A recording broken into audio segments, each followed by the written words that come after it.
Hello everyone, this is Senchou Chanaka, and I brought you guys another inspirational willpower video today. This one's going to be a lot harder than most, a lot harsher than most. So for the soft-hearted, you're going to hear some stuff that's going to hurt, being honest. And for those who are ready to hear it, be ready. But before we get into it, like, comment down below, sub, hit the bell, and follow me on Twitch at Senchou Chanaka. Today's episode is called Pep Talk for a reason. Because that's legit what it is. It's supposed to take the inner you that... Put it this way, I'm going to give you the best example I gave somebody else. If, let's just say your history is watching somebody you love get hurt. And what you did was cower down in your head mentally. And you just wished it would stop and go away. That little you is still there. Kept crouching down, never got up. That's when you feel like running away. That's exactly, hold on 1 second. Yeah! Invaders. Don't you love when the cold goes away, the heat comes back, and there are little invaders? But that little you is still there. And the big, strong, warrior you isn't gonna be able to communicate with that inner you. Because what is that inner you gonna see? Think about it. Put yourself in that shoes. You're looking at the current you. Strong. Been through a lot of shit. You got the looks of damage on you. And you got those eyes that look at it like... You're like, hey, let me help you. Please. I can. And you're just like... This little kid you was like... The fuck you can. You're sitting there looking like mangled up meat after a war zone. And you want me to think that you're not as damaged as the shit as I'm watching right now? I mean, come on now. You're going to have to let that vulnerable side in. Think about it, whether it's your worst memory, your saddest trauma, your greatest moment, something you don't allow yourself to feel. We all have those doors. And don't BS, we all have those doors that we crossed off with red paint or taped over or built a new wall over so we don't know what's there, but that door's still there. We bust that wall down, cover that tape, we find the handle, we turn it, and there's that memory sitting there, staring us in the face, saying, you never dealt with me, I'm still here. And we just close the door. Yeah, we close it, because we're not ready to deal with it. Well, get fucking used to it and start dealing with it.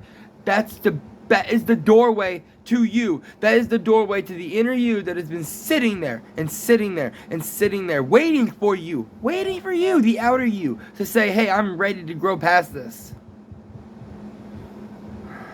It's very difficult. I had to do it recently. Let me share with you guys a little something I've been dealing with. You see this seat I'm sitting in right now? I can get a new couch. Well, I did get a new couch. But it doesn't change the fact that this is still Mom's seat. Still doesn't change the fact that this is where she sat. And it hurts every day. Every freaking day it hurts. It feels like a knife is being stabbed into your own heart. But she raised me to go on. She raised me to be a warrior. So, if her own death didn't stop me, in fact, it's one of the things that most people thought I was going to shut away. It's the first thing I confronted. No, you want to know what really hurts? Ignore the vacuum in the background. You know what really hurts sometimes? That memory of waiting for a phone call up until a certain time, a certain period. And, hold on, I'll be right back. Just like that, guys, we're back. Sorry about that. Technical difficulties once again. Don't you love technical difficulties? But back to what I was saying, it's kind of like you have to get your body, your mind, and your willpower aligned. They're in the same space. You have to align them, overlap them, don't mix them, because then it becomes something new and you lose the essential factor of the base. Overlap. When you overlap sheets of paper, you see a new image.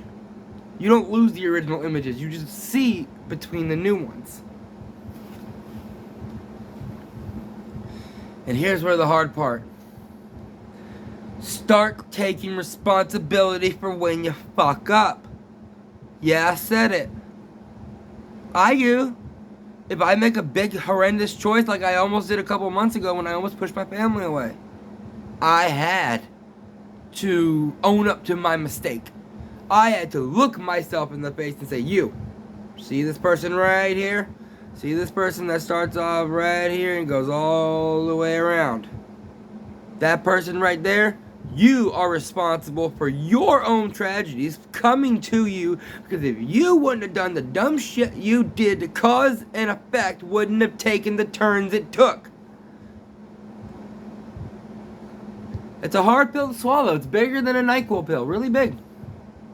Bigger than a horse pill and a NyQuil pill.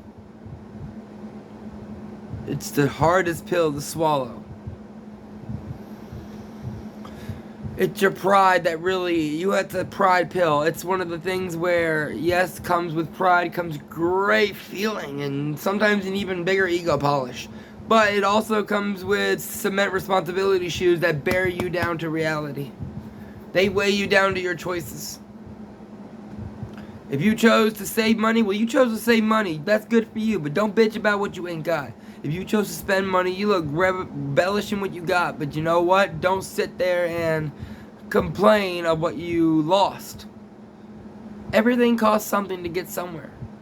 It either costs a little bit of you on the inside to mature, or it either costs a little bit of maturing to stay how you are. Life is about knowing when and where and what and how much to give, and to when and where and how much to receive. At least that's what I've learned. Like when it comes to my willpower, I can choose to condense it, or I can choose to let it flare. I choose to let it flare, yeah, I'll feel good for the moment. But what about the moment I need it? Or I can sit there and hold it. And yeah, I can sit there and hold it. What happens if I actually need it? You have to know when. And that only comes from just doing and learning. Memorizing the sensations. If you feel something, memorize it.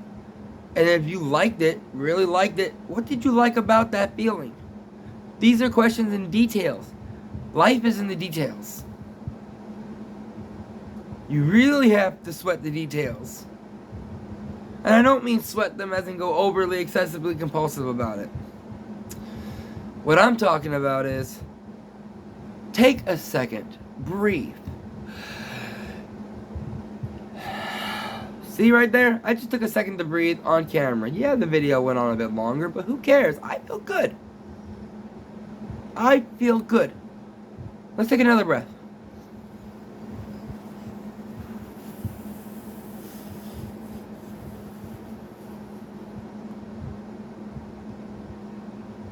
And let's breathe out.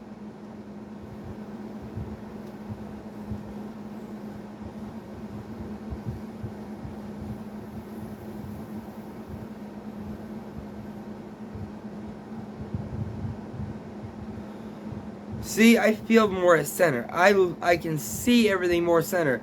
The shakiness in my hands is actually somewhat gone.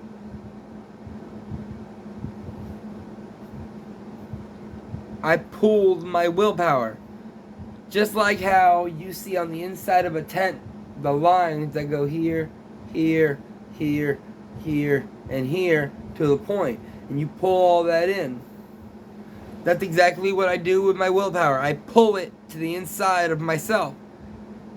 So from inside the fingertips, I suck that in. From inside the palm, I pull that in. From inside the forearm, I pull that in.